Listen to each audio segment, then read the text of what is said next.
Hi everybody, Kim Manson here, and I wanted to talk to you a little bit more about logo design. When contracting a designer to create your business logo, always ensure that they provide you all the necessary file versions of your logo. When most people start out in business today, they start off online and may make the decision to have a logo that is suitable for web use only.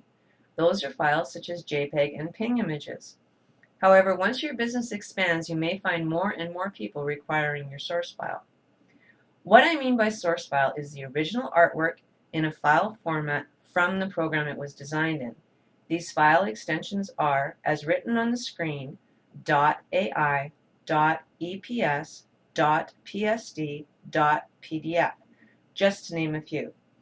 If your logo has been designed in Photoshop, ensure that your designer sends you a layered version.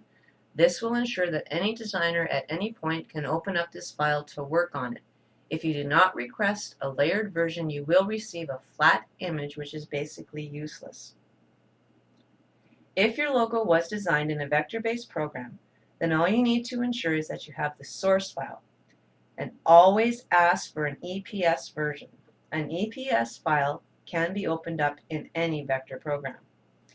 If you are paying for a logo, make sure you get everything, not just a JPEG or a PNG. Once you have your files, keep them safe. Unless you have art programs, you will not be able to open them up to view them.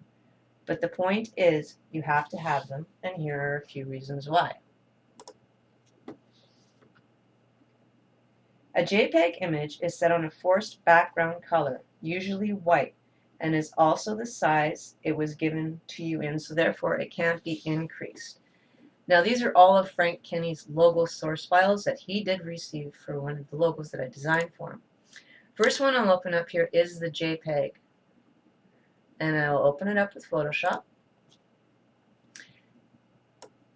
And just to show you what I mean by a JPEG version being on a forced white background, say Frank wanted this logo on this color green. So he sent it off to a designer, and the designer took it and brought it over. And what happens is that white background is there. There's nothing you can really do about it.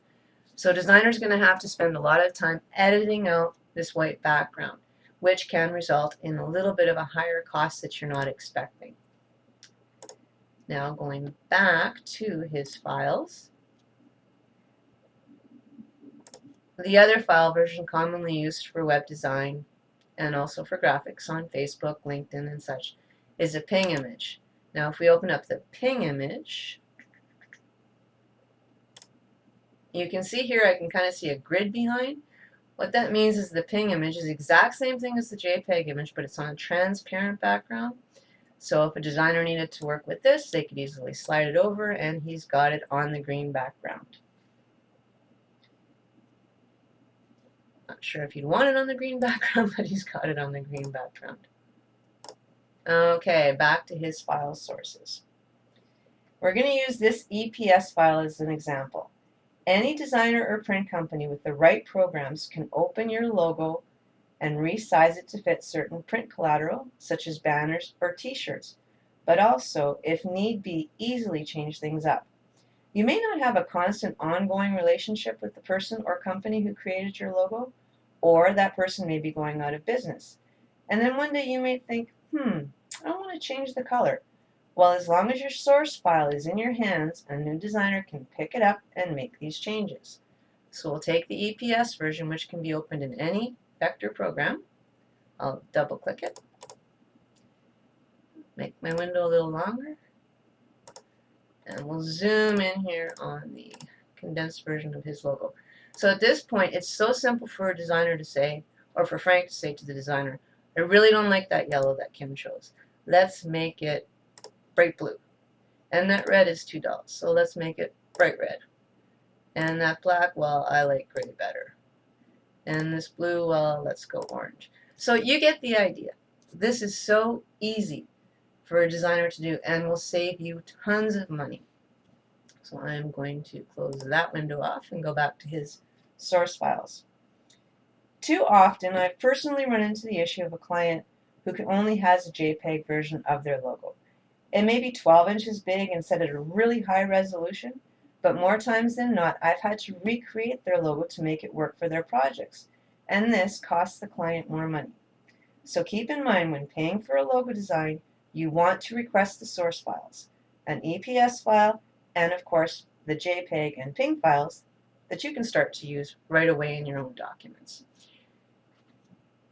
If worse comes to worse and you only have a JPEG file, make it huge. Now I'm not sure if you can see here on the screen as I'm going over top of this JPEG file. This is only 132 kp. Not a bad size, but let's open this up in Photoshop so I can show you something. Once again. Now this green teal sheet here is actually a 8.5 by 11 document. So I'm going to take this little JPEG version here that I've done primarily for Frank's web use. So it's sized for web, and I'm going to slide that over. Not too bad, but I mean if you wanted to make this into a bigger poster-like image, then what he would have to do is transform the scale of this JPEG image. And let me get my scale buttons here. Let's just say he wanted it really big. Let's see what's happening. The pixelation is there. I mean, this is one reason why JPEG versions just don't work. Get your source files. Speaking of resolution, my next little video is actually going to be on why high resolution imagery is so important in the marketplace today. So thank you for your time, and I will not apply that because that's just not good. And once again, remember your source files. You want these AI, EPS, PDS, PDF. You're paying for a logo, you're not just paying for one image. You're paying for the whole thing. Thanks.